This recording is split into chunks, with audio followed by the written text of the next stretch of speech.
Misalnya ketika ada apa itu pendeta ingin diskusi dengan nabi ya, itu ya, pendeta itu mau keluar karena jamnya itu jam mau ibadah ya.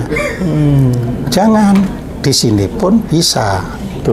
Ya, teman saya itu bertanya, Pak, hukumnya merokok itu apa? Ya. Guru ini menjawab dengan enteng. Hukumnya ada 5. Semua tanya murid-murid ini. Apa Pak 5 itu istilahnya? Ya kan? Heterogenete, ya, in homonete. Jadi terjadilah ya kan keberagaman itu, ya kan, ada di dalam homogenete pada satu ini ya kolaboratif gitu. Iya.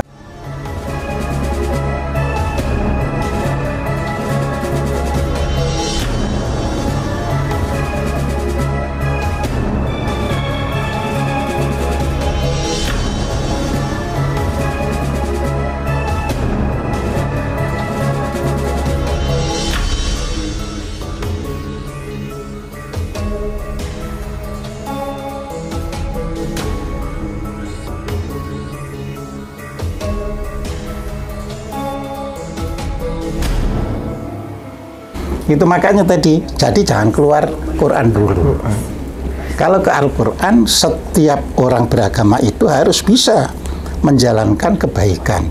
Nah, perkara dipandang salah yang ini dan itu, disebutkan di ayat itu. Ya. Di hari nanti akan kami jelaskan apa yang kamu perselisihkan. Nanti ya Pak? Nanti, kan gitu kan. Nah, itu pun jangan terus setelah cek-cekan dulu, oh Mbak gini gitu. Iya, terus juga jangan diasumsikan terus ada apa itu orang-orang terus ini loh aku turun untuk memberesi perselisihan. Tidak, karena kesadaran manusia akan bangkit sehingga mengerti. Walah, aku iya, begitu loh ya. Itu yang dijelaskan. Sayangnya orang tidak memahami Al-Quran itu secara utuh. Betul. Dari di situ. Nah, jadi harus dipahami utuh. Ya. Nah, Muhammad sendiri kan juga mencintai leluhurnya, gitu, dengan bukti ada Ka'bah. Iya, itu ada filosofi dulu itu di awal mula ya. Nabi itu kan tidak memanfaatkan Ka'bah itu, makanya disebut dia selalu melakukan ibadahnya itu ke utara. Oh, ke utara? Loh, ke utara. Ya kan, tidak ke selatan ketika di Madinah itu, ya kan. Jadi itu proses sosial dalam kehidupan beragama.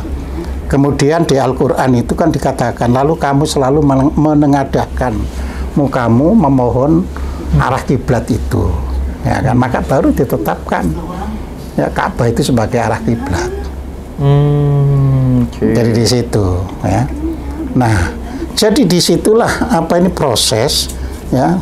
Mengapa kok terus Nabi meminta karena ketika masih barusan hijrah dan harus melihat ke utara terus itu ya, itu jarang orang-orang Arab itu yang mengikuti dia.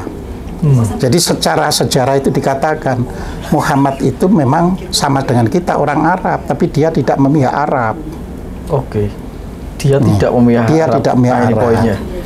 Nah, begitu tapi sudah. Hari ini kita memihak Arab. Nah, jadi begitu terus Muhammad itu mendapat perintah untuk mengarahkan ke Ka'bah itu, ya kan? Nah, disitulah orang-orang yang musyrik yang apa itu, kalau gitu kita bersama mendukung Muhammad. Jadi ketika di Madinah itu pendukungnya bukan orang Islam saja itu, orang-orang yang masih menyembah berhala dan sebagainya itu mendukung. Dan secara budi pekerti tadi Nabi Muhammad tidak mengatakan kamu salah, karena bangun umat itu kan harus bisa dirangkul baik-baik, ya kan. Suatu hari misalnya ya, ada orang Badui datang, aku kepingin ketemu Muhammad, gitu kan. Nah, Masjid Nabawi yang sekarang serba gemerlap itu, dulu itu kan lantainya tanah.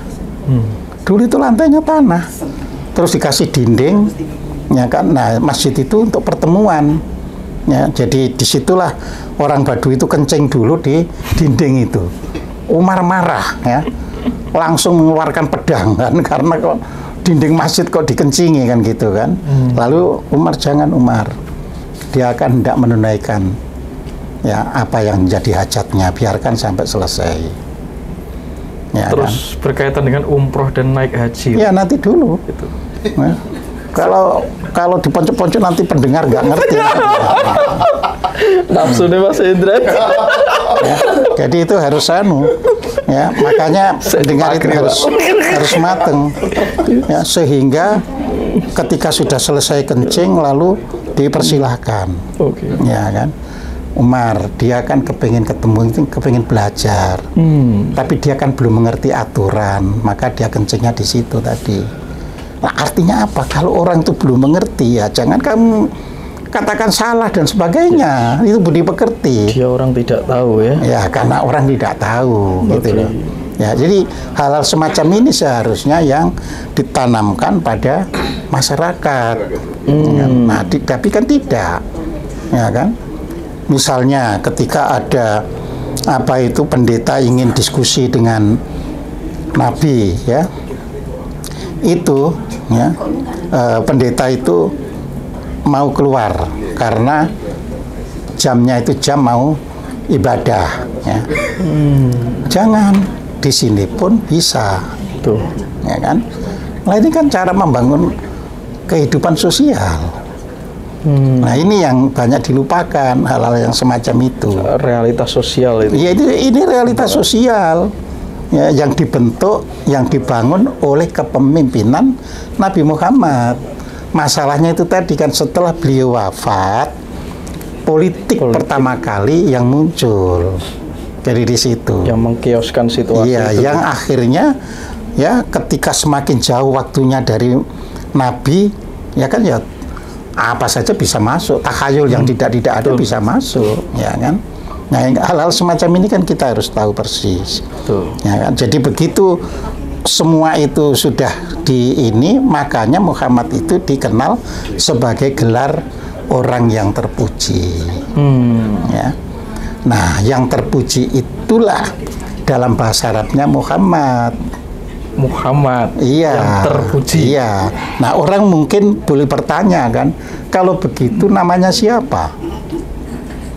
Ya kan orang boleh bertanya. Nah tapi kalau kita belajar fikih dan sebagainya nggak akan ketemu. Kita harus membaca sirah Nabi. Ya sirah Nabi itu riwayat hidup Nabi Muhammad. Ya, di situ Nabi itu semula sebelum dipanggil Muhammad itu ya manggil seperti kita bapak siapa. Nah karena putra Nabi Muhammad yang paling tua itu laki-laki namanya Qasim, ya kan, maka Nabi selalu dipanggil ya Aba Qasim, wahai bapak Qasim, ya kan. Ya, jadi di situ. Jadi panggilannya Qasim, Aba Qasim. Aba Qasim. Aba Qasim. Iya. Kalau bahasa Arab kan Aba Qasim. Ya. Kalau di sini kalau ditulis mandiri ya Abu Qasim. Tapi kalau dipanggil ada kata ya, itu menjadi A, seperti Robbuna menjadi Robbana. Ya Robbana. Nah, jadi bukan ya Robbuna. Nah, itu namanya tata bahasa Arab. Ya. Jadi di sini ya orang-orang Islam di Indonesia ini harus dikembalikan dulu ke Al-Qur'annya dan sirah Nabi dulu, bahwa nanti dia ibadahnya ngikuti NU, Muhammadiyah, Persis, LDII atau apapun ya terserah. Itu kan komunitas gitu. Tidak ikut ustadznya dulu ya. Iya, jadi kita tidak saling menyalahkan, saling membid'ahkan, mengharamkan, mengini ya. Nah ini saya beri contoh saja. Saya dulu punya guru sudah almarhum ya. Ya saya aja 70, guru saya sudah almarhum. Ya itu mengajari 70, separuh nih kalau mengajari fikih itu secara simpel ya, secara simpel.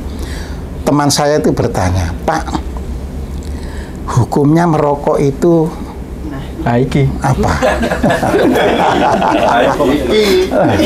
Ket mangempet ya. Ya mau aja. Ya. Guru ini menjawab dengan enteng. Ya. Hukumnya ada 5. Semua tanya murid-murid ini. Apa Pak 5 itu? Bisa haram, bisa wajib, bisa makruh, bisa sunnah, bisa mubah. Terus kan bertanya, terus gimana Pak? Iya, kalau merokok itu ya, membuat kamu merasa lebih sehat, seger, kerjanya rajin, wajib.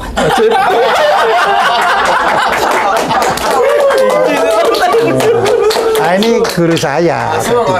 Tapi saya alhamdulillah ketemu guru, ya, ketemu guru yang bisa menceritakan demikian. Kalau ya kamu merokok terus menyebabkan paru-parumu sakit, ya haram. Iya, gitu. Nah, kalau kamu merokok itu kamu merasa happy dan sebagainya, sunnah. Tapi kalau kamu merokok merasa kehilangan bagian dari uang simpananmu, makruh. Nah, kalau kamu merokok nggak merasa gini, nggak merasa gitu, sekedar perut apa itu mulut kecut, ya mubah. Jadi alhamdulillah ya saya mengalami berguru ketemu guru yang macam-macam gitu ya. Sehingga menumbuhkan kami ketika dewasa itu menjadi orang Islam yang bisa memahami orang yang berbeda. Nah, sekarang ini kan langka ketemu guru-guru yang apa ini bisa membuat jabaran yang luas seperti itu, langka. Tapi zaman kami itu bisa ketemu yang gitu-gitu itu, gitu loh. Dan itu sangat mempengaruhi ya, mempengaruhi kesuburan pemahaman kita agar lebih dewasa. Gitu. Nah, kan namanya guru kan orang yang bertanya ya macam-macam. Ya suatu hari itu ada yang tanya, Pak, kita ini kan bulan Ramadan, boleh tidak merokok ketika di siang hari kan gitu. Ya, guru itu pinter. Pandangan umum, nah jadi gitu. Pandangan umum batal. Pandangan umum ini. Ya pandangan umum. Tapi saya sebagai gurumu tidak membatalkan. Nah itu kan. Jadi dia pinter ngajarnya. Jadi saya sebagai gurumu. Tapi pandangan ulama, ya umum itu batal. Itu batal. Ya. Nah, saya jelaskan kata si guru itu, ya kan. Yang dilarang itu adalah makan dan minum serta bersetubuh di waktu puasa. Nah, merokok itu tidak termasuk bagian makan dan minum. Karena disebut makan tidak pernah kenyang, disebut minum tidak pernah. Andalan ini. Nah, ini kan ketemu guru yang bisa sekali lagi bisa ketemu yang sangat cair di dalam menerapkan agama itu. Ya. Cuma dia juga begitu mengajarkan, tapi anak-anak gitu kan. Karena pandangan umum merokok itu membatalkan, ya kalau merokok jangan di muka umum. Di muka TikTok. Iya, itu kamu cari fitnah katanya. Ya. Kamu cari fitnah itu. Gitu. Nah ini kan bijak. Empan-papan, gitu. Iya, empan-papan. Gitu. Nah, kita seharusnya belajar agama Islam itu ya ketemu guru yang memahami semua aspek, sehingga agama itu tidak sempit. Ya, orang bisa berbeda, tapi tidak harus mengatakan yang berbeda itu salah. Ya, karena masing-masing itu ada dalil yang dipakai. Nah, dalil itu kan masalah keyakinan. Ya, jadi tidak dalil itu karena kalau orang nggak yakin dalil plus, ya nggak ada anu sama sekali. Ya, tapi dalil itu kan masalah keyakinan. Ya. Nah, ini jadi penting. Ya, sama dengan gini. Ya, ini fakta-fakta yang saya suguhkan ini. Ya, ada teman Muslim ini, tapi dia itu hobi togel. Hobi togel ya. Umum nih. Nah iya, tapi dia itu kan Muslim hobi togel. Ya kan? Dia kedudukannya sebagai seorang apa itu juri tulis RT. Jadi juri tulis RT. Juri tulis. Ya. Nah, jadi sebagai juri tulis RT kan lebih banyak ngelayani orang kan minta dibuatkan surat ini terus nanti stempelnya baru ke RT-nya kan gitu kan. Malah kalau RT-nya lagi pergi dia sudah bawa stempelnya juga kan gitu kan. Nah, itu datanglah seorang haji yang lagi ada butuh. Tapi nggak dipedulikan. Jadi dia itu togel aja terus gitu kan. Togel. Setelah dikirim kan togel itu nggak bisa tombol langsung. Sekarang ini kan harus lewat ngirim lewat WA ini. Online ya. Togel online. Online ya kan. Terus ditanya, Pak, ngitung apa tadi kok panjang sekali? Ngitung nomor togel Pak supaya dapat. Apa Bapak nggak ngerti kalau itu dosa? Kata si teman ini tadi. Pak Haji. Iya, bukan ke Pak Hajinya bilang, gitu. Apa Pak Haji? Kan itu kan Bapak itu melakukan togel itu kan dosa. Haram. Gitu. Ya. Lah, Pak Haji lebih dosa lagi daripada saya, kata si teman ini yang jadi juru tulis syari ini. Kenapa begitu? Pak Haji naik haji kepengen apa? Ya kepengen munggah surga, kepengen masuk surga, dosa-dosa hilang, ya kan? Terus kalau nyatanya nggak masuk surga, apa nggak judi itu? Judi biayanya sapiro itu. Bahkan berapa puluh tahun itu iya. Ini biayanya piro? Ini juga judi Pak, tapi biayanya kecil, dosanya kan kecil kata. Nah, Pak Haji itu akhirnya mikir. Begitu mikir, si juru RT, juru tulis RT itu bilang, Pak, kalau naik haji itu ikhlas lillahi ta'ala. Ojo kepingin masuk surga dan sebagainya. Karena Bapak tadi bilang masuk surga, kepingin masuk surga. Tak bilangi itu judi tapi dosanya gede. Investnya banyak, Pak. Nah, jadi gitu kan. Nah, kita bisa menemukan orang-orang yang akhirnya Pak Haji itu sadar.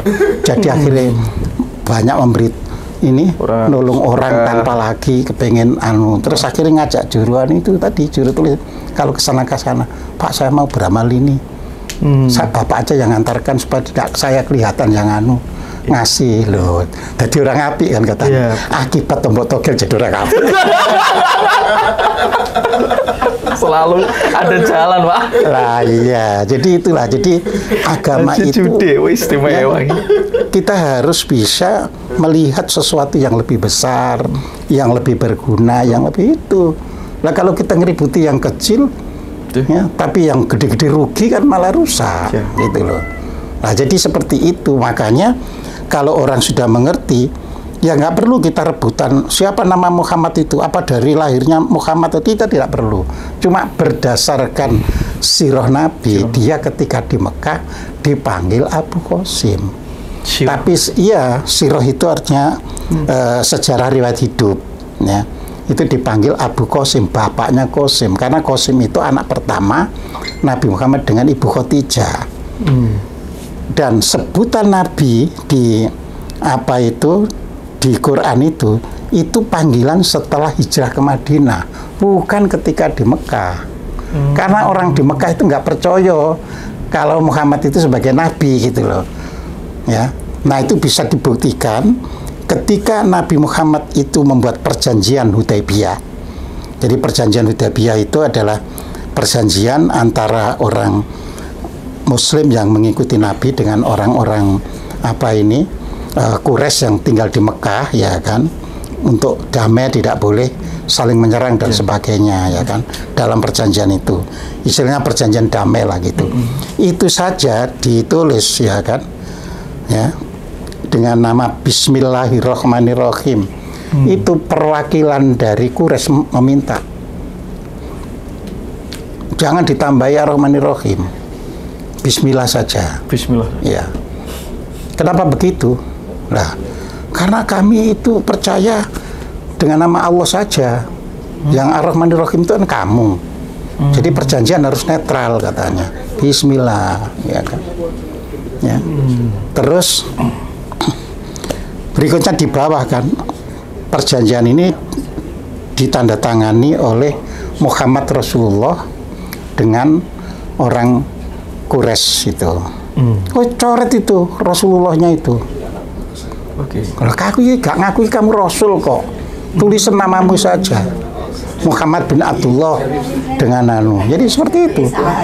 Dan Muhammad itu artinya terpuji. Iya, orang terpuji, ya kan. Itu gelar juga ya? Iya, gelar juga. Gitu. Iya, jadi sebut aja kalau orang-orang Madinah nyebut kamu Muhammad, ya Muhammad saja, nggak perlu pakai kata Rasulullah. Beliau di Mekah sendiri tidak dipercayai padahal ya setelah iya, makanya hijrah karena tidak dipercaya. Berapa tahun kan? Selama 13 tahun di Mekah itu pengikutnya hanya 300 orang. Ya kan, nah, 13 tahun. Ya, maka hijrah. Ya, nah itu kan berarti penolakan, ya kan. Nah, penolakan itu juga kita tidak bisa sekarang salah pakai nolak ya, itu kan karena ada kepentingan sosial. Jadi kepentingan Nabi ya bagi orang Quraisy tidak menguntungkan. Itu seperti di Indonesia orang yang benar-benar cerdas ya. Jadi begitu. Jadi akhirnya harus hijrah keluar. Nabi dengan budi pekertinya ya boleh. Jadi bismillah ya kan antara Muhammad bin Abdullah dengan orang Quraisy. Udah bisa diterima. Luar biasa ini. Umar itu marah. Kau itu nabi atau bukan? Kok disuruh ngilangi itu mau saja? Umar, kita itu harus punya strategi. Ya kan. Kalau kita membuat perjanjian tidak ada strategi, nanti kita tidak bisa memenangkan percaturan, ya. Karena saya itu paham karakter orang Quraisy. Jadi nanti pasti dilanggar sendiri isinya perjanjian itu. Oke. Nah, makanya akhirnya dilanggar, terus nanti ada Fathul Makkah. Yaitu karena terjadinya pelanggaran orang Quraisy terhadap perjanjian Hudaibiyah. Pelanggaran. Iya, terus akhirnya pada tahun ke-8 Hijriah Nabi ngirim pasukan masuk kota Mekah kan gitu kan. Yang karena dimenangkan Nabi maka disebut Fathul Makkah. Jadi artinya ya proses membuka kembali kota Mekah gitu situ. Jadi semacam itu ya. Terus Nabi Muhammad mengatakan ya siapapun akan damai ya, baik iya ya kan hidup bersembunyi di rumah Abu Sofyan maupun tidak, karena kami hanya kesini hanya untuk ingin menegakkan perdamaian itu. Karena sudah dilanggar, kalau dilanggar tidak ditegakkan nanti kacau balau gitu loh. Jadi seperti itu. Jadi tidak seperti sekarang ini orang langsung dihukumi gini tidak. Ya, makanya kalau sudah disebut Muhammad ya itu pun bisa bermakna lahiriah dan batiniah. Iya, bisa bermakna lahiriah dan batiniah. Nah, kita juga tidak boleh kan hanya mengacu pada yang lahiriah. Ya, Muhammad sebagai batiniah itu ada, misalnya di surat 49 ya ayat 7 atau 6 itu coba itu dibaca ya lewat HP itu ya. Suratnya surat Al-Hujurat surat 49. Kalau nggak ayat 6 ayat 7. Jadi tapi dibuka dari ayat 6-nya saja dulu. Yang di situ dikatakan ya kan ya wa fikum Rasulullah ya. Jadi di situ. Ya, jadi artinya di dalam dirimu itu ada Rasul Allah. Di dalam diri sendiri. Iya, itu artinya makna batin. Artinya sampai hari ini pun masih abadi dan ada. Gitu Muhammad gitu. Iya, bahwa Muhammad sebagai yang lahiriah ya sudah selesai. Tapi ajaran-ajaran kebaikan yang ada pada Muhammad itu yang seharusnya ada padamu sampai hari ini, kan itu. Yang diimplementasikan dalam kehidupan. Jadi bukan cari benar-benaran seperti sekarang. Ya, kalau cari benar-benar pepesan kosong, semua pada dapat cerita, ya kan? Semua ini sudah dapat cerita istilahnya. bukan orang yang ketemu sendiri dengan Nabi Muhammad terus Mung cerita gitu. Mung cerita. Ya kan? Nah, kalau mung cerita ya harus dipakai yang baik-baik. Disaring ya. Ya, disaring yang bisa bermanfaat bagi kehidupan. Ya kan? Bahwa situ menerima cerita yang A ya silahkan, menerima cerita yang B ya silahkan. Realitas NU ya NU, Muhammadiyah, nggak perlu lagi lah. Ini kok nggak ada ininya, nggak perlu lagi. Kan kono sing penting kayak gitu. Gitu. Ya, betul. Dan disitulah nanti bisa membangun keindonesiaan yang satu. Nah, berbeda tapi persatuan. Iya, persatuan. itu istilahnya ya kan heterogenete ya in homonete. Jadi terjadilah ya kan keberagaman itu ya kan ada di dalam homogenete pada satu ini ya kolaboratif gitu. Iya, jadi di situ. Jadi kita nggak bisa membuat hidup bernegara tanpa ada perbedaan itu, nggak bisa, malah hancur negara itu kalau nggak ada perbedaan. Iya, ya. Bosen Pak, nggak warna-warni. Amerika itu yang namanya denominasi agama Kristen itu ratusan. Kalau di sini mungkin hanya puluhan. Kalau di Amerika ratusan. Iya.